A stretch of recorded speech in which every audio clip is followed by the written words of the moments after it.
Good morning प्यारे बच्चों। आज हम पढ़ेंगे विसर्ग का स में परिवर्तन, यानी कि जो विसर्ग है वो कब स में परिवर्तित हो जाता है। देखो, विसर्ग के बाद यदि त तथा स हो तो विसर्ग का क्या हो जाता है, श हो जाता है। यानी कि देखो, धन से पहले क्या है, विसर्ग है, और उसके बाद में क्या है, त और श। क्या है, त और श। तो ये जो विसर्ग है वो किस में बदल जाएगा, स में बदल जाएगा। जैसे है दू धन साहस। अब देखना, ये क्या है, विसर्ग। विसर्ग के बाद क्या है, स। तो ये जो विसर्ग है किस में बदल जाएगा, आधे स में। तो ये क्या बनेगा, दू ऐसे कैसे, विसर्ग का क्या हो गया, स। जब स लिखते हैं तो जो खड़ी पाई, जिन भी वर्णों के साथ में खड़ी पाई आती है, और वो जब आधे लिखे जाते हैं तो जो खड़ी पाई है वो हटा दी जाती है। तो ये स ऐसे कैसे,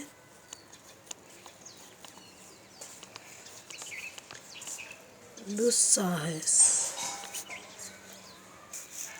उसी प्रकार से दूसरा शब्द है निह धन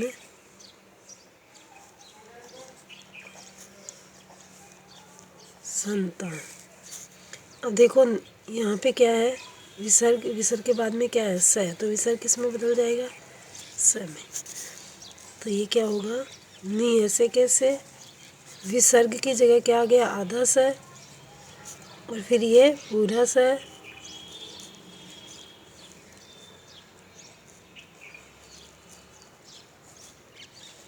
नी संतान। उसी प्रकार से है नमः धन ते। अब देखो, विसर्ग के बाद में क्या है, त है, तो विसर्ग का क्या बन जाएगा, स। तो क्या आ जाएगा, नमः, इसके बाद में क्या आएगा, स, और ये ते, नमस्ते। विसर्ग संधि का अगला नियम है विसर्ग का किस में परिवर्तन, श में परिवर्तन। और विसर्ग श में कब बदल जाता है, देखो, पहले विसर्ग होता है, यानी कि ये विसर्ग, और विसर्ग के बाद में क्या होता है,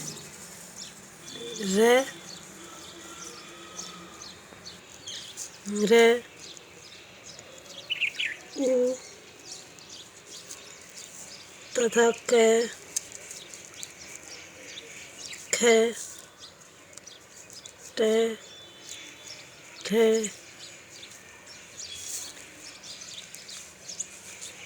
प, फ।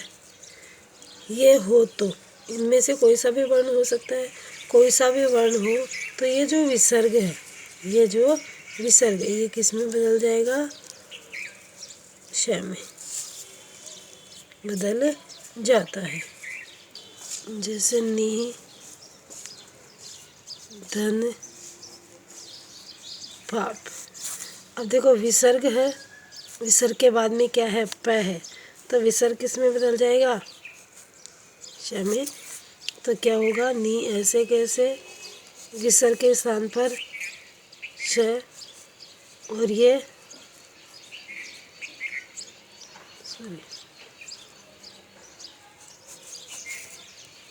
नी ऐसे कैसे, स ऐसे कैसे, ये पाप। क्या हो गया, निष्पाप। उसी प्रकार से दूसरा शब्द है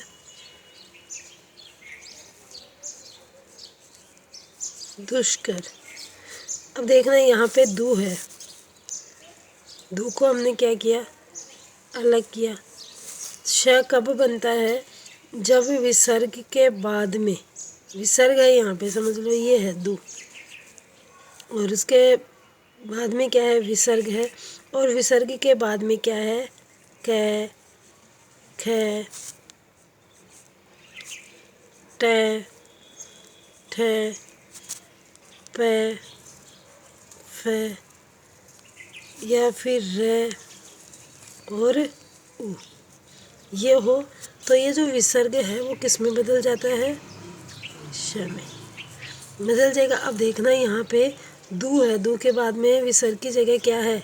श है। विसर्ग की जगह क्या है? श है। उसके बाद में क्या है? क है। क है। तो यहाँ पर ये जो श है इसका क्या हो जाएगा? विसर्ग। क्या हो जाएगा? विसर्ग। और ये कर ऐसे कैसे उतारे जाएगा? तो क्या हो गया? दू धन कर।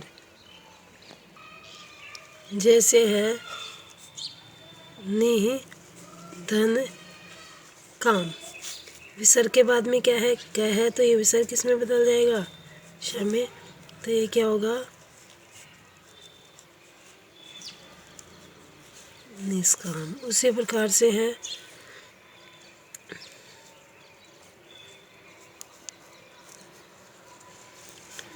चतुर्धन पद।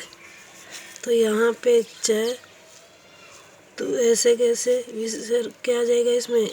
विसर्ग का श और पद, चतुष्पद।